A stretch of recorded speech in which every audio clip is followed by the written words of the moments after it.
Président Macron, une réunion très constructive, concrète et, si je peux dire, catalyseur pour le G7 et pour nos relations bilatérales.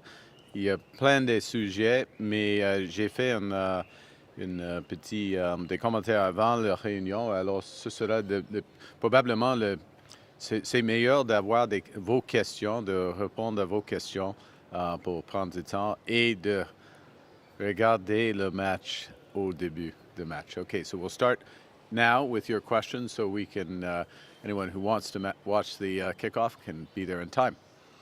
Madame. Oui, bonsoir, M. Bonsoir. Carney. Sandrine Vieira avec Le Devoir. Vous passez le flambeau à M. Macron comme hôte du G7. Vous venez de lui parler. Est-ce qu'il vous a demandé des conseils sur la manière de gérer le président Trump au sommet? Si oui, qu'est-ce que vous lui avez répondu? Quels conseils vous lui avez donnés? Et sinon, quels conseils vous lui donneriez de toute façon? De tout cas, je crois que M. Macron connaît M. Trump depuis longtemps. Et M. Macron était le président, comme vous le savez, quand M. Trump était le président pour la première fois. Alors, il n'en a pas besoin de mes conseils par rapport aux relations personnelles avec M. Trump ou d'autres chefs. Mais M. Macron, M. le Président, il a un style concret, un style ambitieux et un style direct. Et je crois que c'est la meilleure manière de engager avec M. Trump. Oui. The question was whether I had any advice for President Macron as outgoing G7 chair. The short answer is no. In the following respects, obviously he's an extremely experienced statesman. Has known, for example, the question was specifically with respect to President Trump. They've known each other. They were both presidents during Mr. Trump's first term, and I believe that President Macron's style, which is direct, it's concrete, and it's ambitious, is well suited to making progress with all G7 partners, very much including President Trump. Prime Minister Carney, Mike LeCouture with CTV News. When you consider that in your speech in Davos, you had called on middle powers to band together, and then even today you spoke about a world dominated by hegemonic powers. How do you see that playing out within the G7? Yeah, I think, to be clear, and if you look at the speech, I've never advocated that all of a sudden there was going to be a band of middle powers, the M20 or something like that. But the point that I made, and I think you do see this concretizing, if I can invent that verb. Hopefully it's a verb. You can double check that, David. You see it concretizing in our bilateral relations between Canada and France and relations with Europe. So just to recap one element of Davos, which is we talk in terms of variable geometry. So different partnerships with different groups of countries for different issues. Sometimes it's for outcomes, like the Coalition of the Willing, peace in Ukraine, sustainable peace in Ukraine. Often it is in bilateral relations, building up what we call strategic capabilities. So in areas, the obvious ones are in energy, in food, defense, but it also extends into artificial intelligence, in the future quantum, space technologies, certain elements of defense technologies.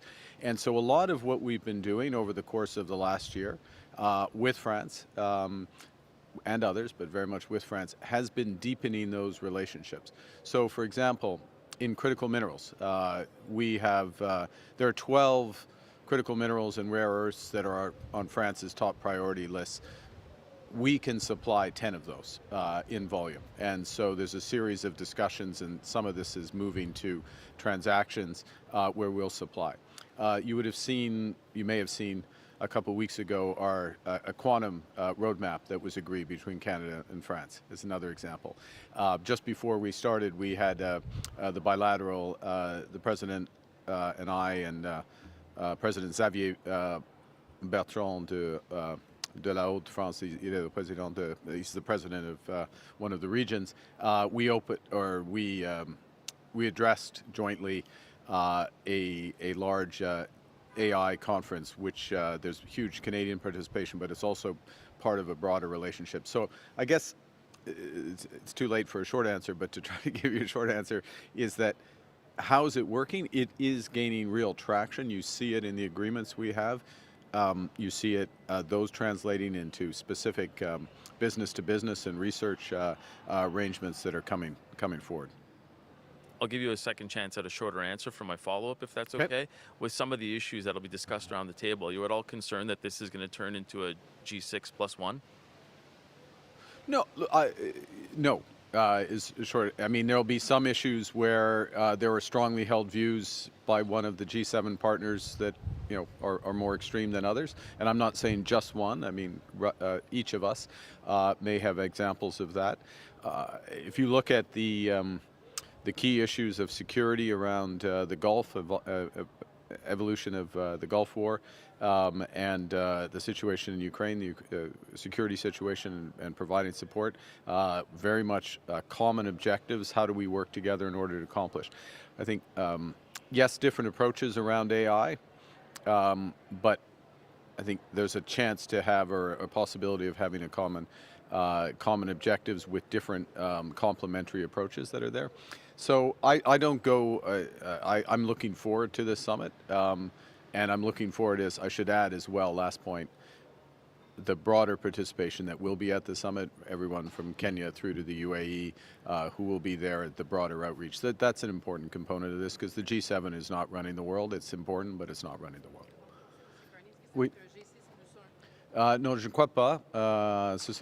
Il y aura des discussions. Un des avantages, Madame, de G7, c'est des discussions très franches, très directes, fluides. Ils sont des vraies discussions. Il faut le dire, au G20, des dirigeants lisent les discours, en effet, et personne, c'est pas exactement comme ça, mais c'est largement comme ça. Et au G7, c'est plus une discussion directe. Et ça, c'est un des grands avantages là. Mais je ne crois pas, j'ai aucune crainte que ce sera les États-Unis et les autres. Non. On cherche des solutions communes. Merci. Prime Minister Alan Woods from the Toronto Star newspaper. Yesterday you were, I want to ask about the Gordie Howe Bridge. Yes. Yesterday you were talking about being technical issues and no big drama. But there was the Michigan Republican House leader yesterday quoted saying he wants to see a 50-50 split of the toll revenue from the beginning, right, before Canada's paid back for its costs. It sounds more like a shakedown than a technical issue. How do you characterize that? And is that something that is on the table? Well, the individual, I didn't see the comment from the individual, but your description of the individual would not be somebody who's in the U.S. administration by definition. So I'll leave it at that. Thank you. Hi, Prime Minister. Kate McKenna from Hi, CBC Kate. News. What will your approach be when speaking with Donald Trump about the ongoing crisis escalation in Iran? And previously you had said that Canada was open to looking at ways to contribute to opening the Strait of Hormuz. Is that something that's still on the table? And is Canada willing to make some sort of commitment coming out of this summit on that? I just, if I may clarify, and I think I did say it this way, was that Canada is prepared to contribute, and we remain prepared to contribute to, once the strait is open, to maintaining the opening of the strait and the guarantees in and around that, and there's various ways to do that. I expect, I'm hopeful, maybe is the best way to put this, that there will be additional progress in terms of establishing a cessation of hostilities and something for the G7 and the main countries from the region, not all, but the main countries of the region, the UAE, Saudi Arabia, Qatar, and Egypt coming to the special session for those discussions. And Canada we will look to do our part so that we can support a broader effort if the moment is presenting itself. There's still a few days to come for that. I would make a final point, which is I would just underscore the link to Lebanon, the situation in Lebanon, the war effectively in Lebanon, and the need for that to be part of the broader solution.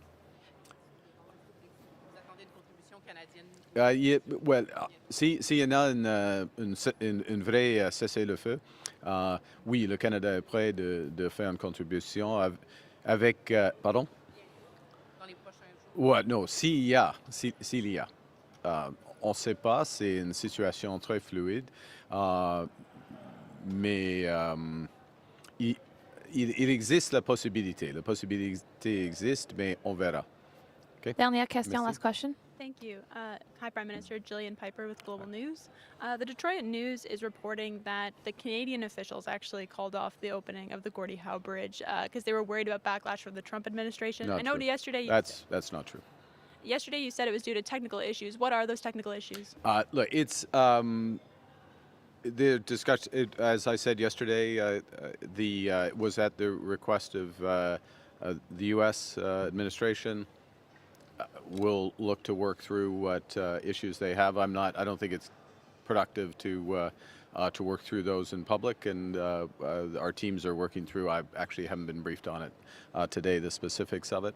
It's important we get this right. This is an asset for both countries and our people, most fundamentally, that's going to exist for decades. So if we need to take a few more weeks to get it right and get it launched, we'll do that. En français? Quels sont les enjeux techniques? C'est pas le moment d'avoir une discussion en public en ce qui concerne les. Non, c'est pas nécessaire. Il y a des discussions entre les fonctionnaires et par rapport à l'administration américaine. Ça continue. On verra. Probablement, ils prennent des jours, peut-être quelques semaines avant. When you say you weren't briefed on it, you weren't briefed on the issues? Or Oh, what no, I know what they are, but I mean, I wasn't briefed on the discussions today because, as you are aware, I've actually come straight from a series of meetings with the president. So, Merci, and I Monsieur le actually, Premier ministre. je m'excuse, mais il faut retourner à l'Élysée pour un dîner avec le président. Merci, c'est la fin de beaucoup. notre conférence Merci, de presse. Merci, Monsieur le Premier ministre.